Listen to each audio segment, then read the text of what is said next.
Hi అండి, నమస్తే అండి. హైదరాబాద్ కుక్కడపల్లి ప్రగతి నగర్ చెరువు దగ్గర రేణుకా ఎల్లమ్మ టెంపుల్ ఉంది, గాంధీ బొమ్మ దగ్గర. ఈ రోజు జాతర జరిగింది. 10 సంవత్సరాల కిందట జాతర జరిగింది. కొన్ని ఏదో సమస్య వల్ల ఆగిపోయి మళ్ళీ ఇప్పుడు కొత్తగా ఈ సంవత్సరం మళ్ళీ ఇప్పుడు ఈ రోజు జరిగింది రేణుకా ఎల్లమ్మ జాతర. అక్కడ పెద్దలు మాట్లాడుతున్నారు, వాళ్ళు ఏం చెప్తారు వినండి ఒకసారి. రేణుకా ఎల్లమ్మ ఒకసారి గుడికి సంబంధించిన పెద్దలంతా ఇక్కడ ఉన్నారు, మాట్లాడతారు. భాస్కర్ అన్న, బాలరాజ్ అన్న అందరు ఉన్నారు. నమస్కారం. మాట్లాడు. ఈరోజు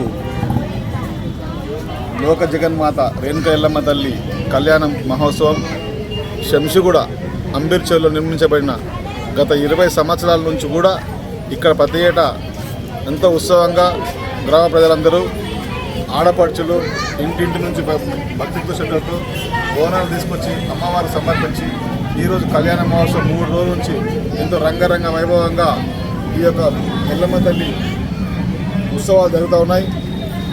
ఆశేష భక్తజనాలు ఎన్నడూ అనుకునే విధంగా ఈరోజు అధిక సంఖ్యలో భక్తులు పాల్గొని మహిమాన్వితం వెళ్ళటువంటి తమ తల్లి ఆశీర్వాదం కోసం పొద్దుటి నుంచి ఉదయం 5 గంటల నుంచే జనాలు అధిక సంఖ్యలో పాల్గొని ఎంతో భక్తి శ్రద్ధలతో బోనాలు సమర్పించడం జరిగింది. వారికి పేరున మా ఆలయ కమిటీ తరపు నుంచి, మా ఊరి గ్రామాల తరపు నుంచి మేమందరూ ప్రత్యేక ధన్యవాదాలు తెలియజేస్తున్నాం. ఇక ముందు కూడా ఇలాంటి ఉత్సవాలు ఎన్నో జరుపుకోవాలని, అందరూ ఏక సనాతన ధర్మాన్ని పాటించాలని, హిందూ ధర్మాన్ని కాపాడుకోవాలని ప్రతి ఒక్కరికి చేతులు జోడించి నమస్కరిస్తాను. జై హింద్. జై ఎల్లమ్మ తల్లికి, జై ఎల్లమ్మ తల్లికి. ఇంకా ఉందా?